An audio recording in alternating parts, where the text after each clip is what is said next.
Unstitched സൂട്ടിൻ്റെ video ആണ് കാണിക്കുന്നത്. നല്ല ടിഷ്യൂ ഓർഗൻസ ഫാബ്രിക്കിൽ വന്നിരിക്കുന്ന നല്ല പാർട്ടി വെയർ ആയിട്ട് യൂസ് ചെയ്യാൻ പറ്റുന്ന നല്ലൊരു 3 പീസ് കളക്ഷനാണ്. സ്കാറ്റേർഡ് ആയിട്ട് ബനാറസി വീവിങ് വരുന്നുണ്ട്. ചെസ്റ്റ് പോർഷനിലേക്ക് നല്ലൊരു എംബ്രോയ്ഡറിയുടെ പാറ്റേണും വരുന്നുണ്ട്. നല്ല ക്യൂട്ടായിട്ടുള്ള ടിഷ്യൂ കളറിലുള്ള എംബ്രോയ്ഡറിയാണ് വന്നിരിക്കുന്നത്. ബോഡി പാർട്ടിലും വിട്ട് ഡിസൈൻ വരുന്നുണ്ട്.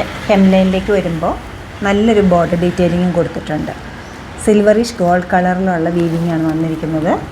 ബോട്ടം അവൈലബിൾ ആക്കിയിരിക്കുന്നത് ഷാൻഡൂൺ ഫാബ്രിക്കിലാണ്. ഈ ഒരു കളറിലാണ് ബോട്ടം വരുന്നത്. ദുപ്പട്ട ബനാറസി വീവിങ്ങും ബനാറസി ബോർഡറും വന്നിരിക്കുന്ന നല്ലൊരു ടിഷ്യൂ ഓർഗൻസയുടെ സ്ലീവ് എൻഡിലേക്കും ഈ ഒരു ബോർഡർ വരുന്നുണ്ട്. റേറ്റ് വരുന്നത് 4363. നമ്മുടെ ഈ കളക്ഷൻ വെബ്സൈറ്റ് ത്രൂ അല്ലെങ്കിൽ നമ്മുടെ സ്റ്റോർ വിസിറ്റ് ചെയ്ത് ഡയറക്റ്റ് നോക്കിയെടുക്കാവുന്നതാണ്. സ്റ്റോർ വരുന്നത് എറണാകുളത്താണ്, പനമ്പള്ളി നേറിലെ 11th ക്രോസ് റോഡ്. സാധിക്കുന്ന എല്ലാവരും സ്റ്റോർ വിസിറ്റ് ചെയ്യുക അല്ലെങ്കിൽ ഓൺലൈനായിട്ട് ട്രൈ ചെയ്യുക. താങ്ക്